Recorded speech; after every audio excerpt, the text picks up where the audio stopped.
Auwe, Kalapana. My soul is heavy, and I can't hold my tears.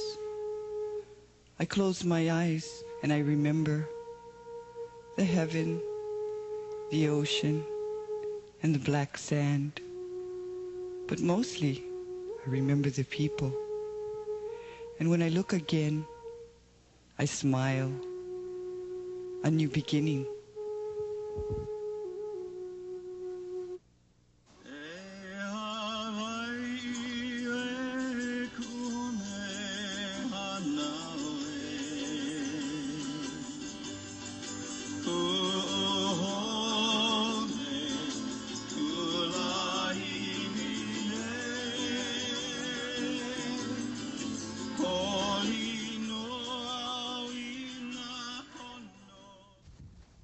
Lava flowed into the Pacific Ocean at Kalapana on the afternoon of May 7, 1990, for the first time in 240 years.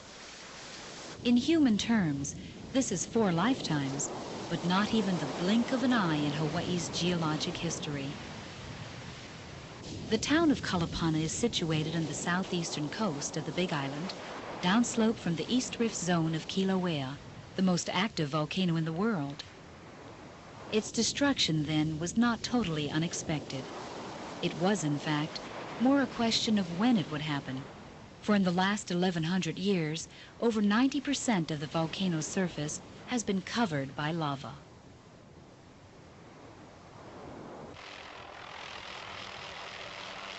The current eruption of Kilauea volcano began on January 3, 1983, and has progressed from an intermittent high fountain stage to a period of nearly continuous flow from Kupaianaha Lava Pond, a vent on the East Rift Zone. Lava moves underground from the summit of Kilauea to Kupaianaha through passageways which can change shape and in time become blocked. When this happens, the lava pond drains and the flows slowly cease. Soon, pressure from magma still rising beneath Kilauea causes the molten rock to break through the clogged passages, and the eruption resumes. On February 9th, after a 3-day pause, broad surface flows appeared and quickly joined to form channels and eventually lava tubes. Before the pause, the general direction of lava reaching the coast had been westward. But when activity resumed, the direction of the lava shifted southeastward toward Kalapana. Near the 400-foot elevation, surface flows branched off the main flow field, cresting a low ridge at a point dubbed the Kalapana Turnoff. Within days, lava crossed Highway 130, cascaded over old sea cliffs, and entered the ocean just a mile west of Kalapana. Another short pause occurred in mid-March. When the eruption resumed, the existing lava tubes once more transported lava down the main flow field and across the Kalapana Turnoff. Early in April, flows again crossed Highway 130 and began moving into Kalapana Gardens.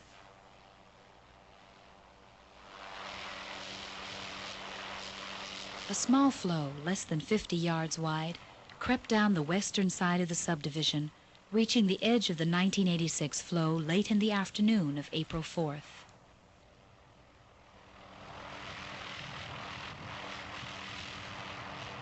Although residents of all nearby houses had been evacuated, it was business as usual in the rest of Kalapana.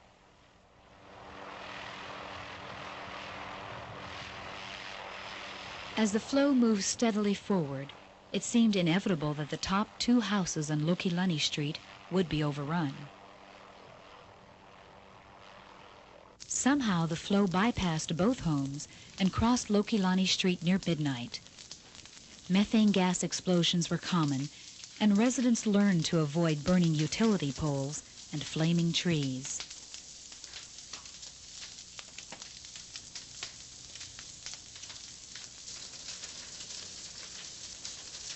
Before dawn, lava topped a low stone wall and quickly engulfed a vacant house.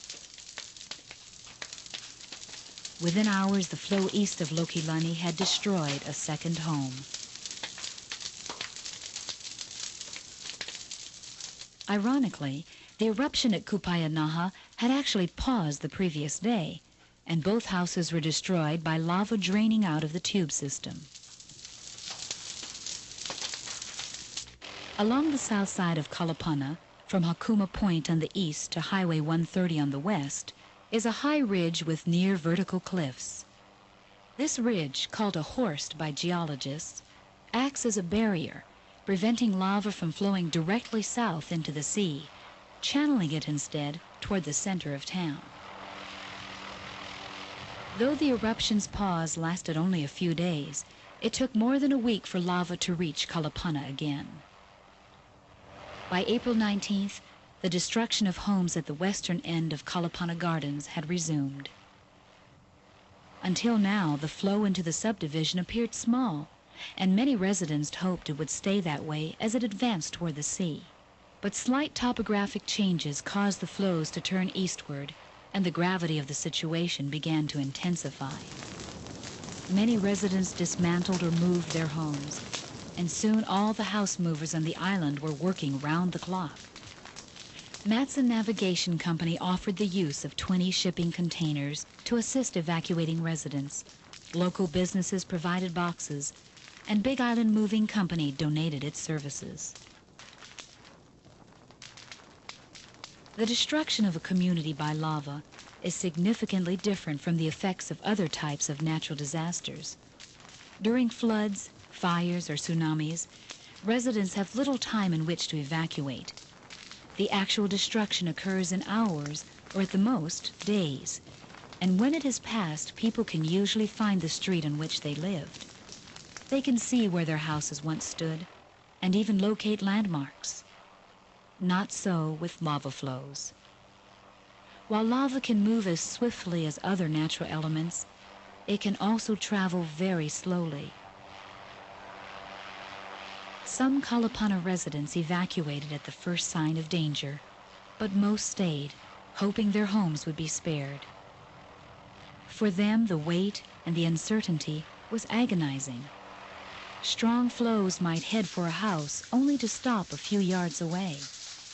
Then just when everything seemed safe, a small tongue of lava would slowly ooze out and set the house on fire. Though most houses were insured, insurance does not cover the weeks that lives are put on hold, nor the stress of being dislocated, of being an evacuee. The final blow comes after the lava has passed through, when everything is burned or buried. Twisted metal roofing marks house sites. Broken insulators and melted electrical cable lie where streets once ran. Within days, the flow is already many feet thick. All the familiar landmarks are gone, and even after a week, the lava is still too hot to walk on.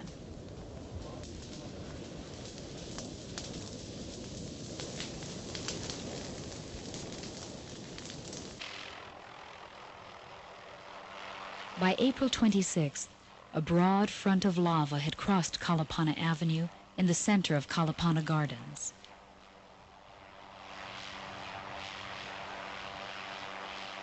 Three days later, on April 29th, the flow front extended more than a quarter of a mile from south of Highway 137 nearly to the top of the subdivision.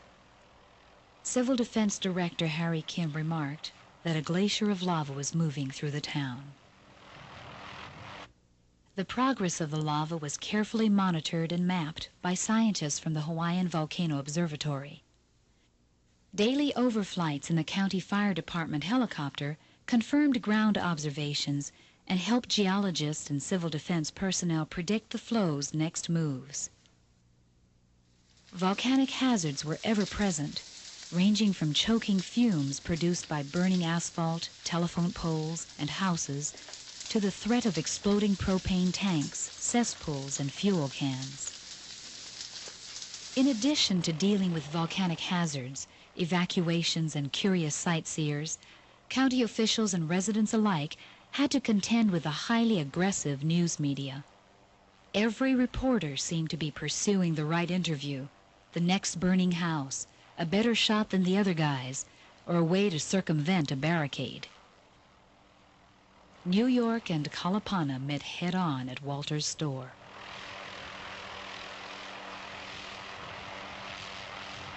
By May 2nd, the funneling effect of the Horst was obvious as a divided flow front pushed into the coconut grove near its southern end. The eastern flow was held south of Highway 137 by a stone wall that ran along the road. Though lava diversion was not attempted at Kalapana, ancient stone walls such as this one frequently acted as temporary barriers, channeling the lava in directions that it may not otherwise have gone. By noon on May 2nd, this flow hit a wall perpendicular to the road. Confined by the walls and high ground, the flow stopped, but soon began to inflate as fresh lava moved in under the hardened crust. During the afternoon, the stagnant flow front rose several feet. Near dusk, lava gushed out through a narrow passage and recrossed Highway 137. By the following morning, the diversionary effects of the wall were clearly visible as the flow front pushed through low areas only a few hundred yards away from Walter's store.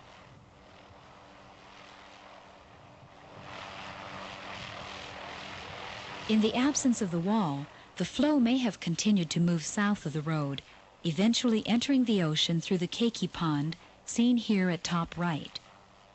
Although the path of the flow may have been temporarily altered by the wall, it probably made little difference in the overall course of the destruction. Late in the afternoon, lava overran an abandoned house north of the highway and began to pool behind stone walls just west of Walter's store. Near midnight, the thrust of the flow shifted to the north, eventually passing behind both the store and the Congregational Church. The flow then headed southeastward toward Highway 137. Just after dawn on May 4th, the painted church was lifted off its foundations and trucked to safety. Late that afternoon, lava crossed Highway 137 and entered the brackish ponds on either side of the road. Smoke and steam blowing over the sand dunes blended into the orange rays of sunset.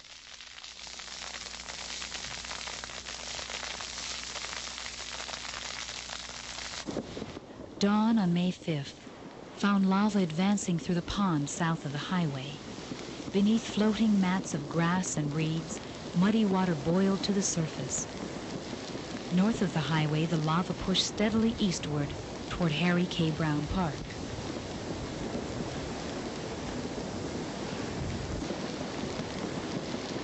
By mid-morning, the ponds were 90% covered by lava as civil defense personnel completed the evacuation of their command post at the park. In just 3 days, this flow traveled more than half a mile ahead of the main front. On May 6th, ground and aerial observers reported a slowing of the flow's forward motion and a decrease in the amount of lava reaching the area. An overflight of Kupayanaha revealed a drained lava pond, confirming speculation that the eruption had again paused. Geologists stopped along the tube system to watch the flow through skylights in the lava tubes. The motion of rocks thrown into these holes indicated that the lava within was slowly draining out of the system. By May 7th, coastal flows had diminished considerably, stopping just a few yards from the ocean. The only activity visible that morning was a flow into a coconut grove just west of the park. The outbreak of lava to the south at 2 p.m., therefore, came as somewhat of a surprise. Within minutes, a wide, shallow flow hit the water.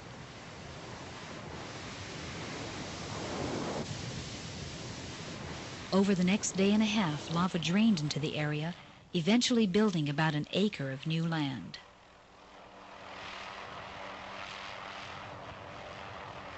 Although this latest pause lasted only a few days, lava did not re-enter the Kalapana area until May 18th. Shortly after crossing Highway 130, These new flows ran up against the old flow field and were diverted eastward, straight toward the few surviving houses. The flow continued on its eastward path for several days, parallel to the coastal flow.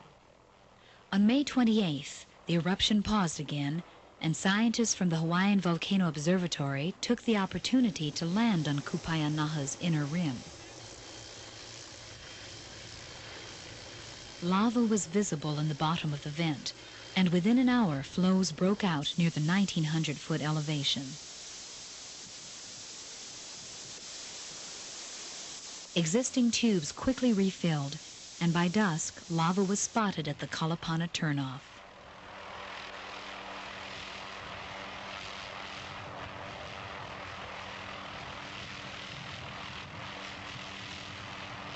Lava re-entering Kalapana the next day moved on top of older flows and soon headed south toward what little remained of the town.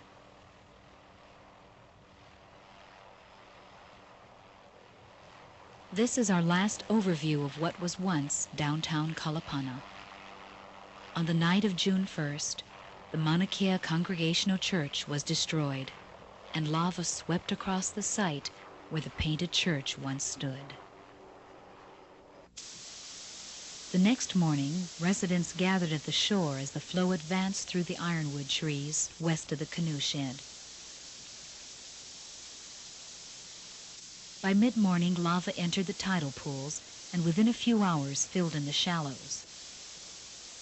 As it advanced seaward, more flows appeared, slowly feeding a widening front.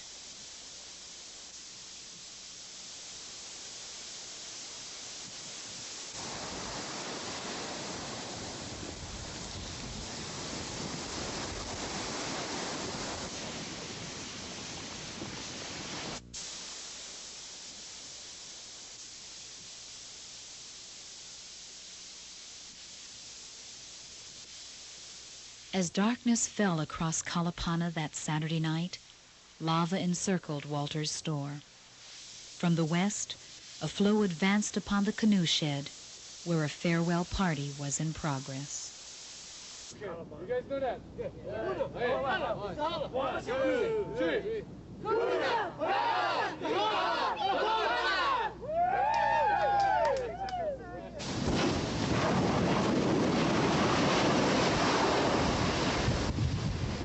Within a week, all was covered.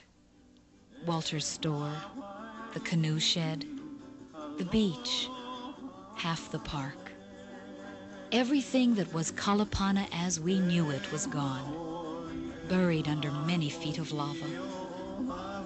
Now a shoreline of new black rocks stretches from Hakuma Point to Harry K. Brown Park. To some people, Kalapana has ceased to exist. But as I stand here above the ponds and close my eyes to a passing shower, I see the coconut trees, I hear the music, and I see the children of Kalapana. To me, it is still Kalapana. It will always be Kalapana.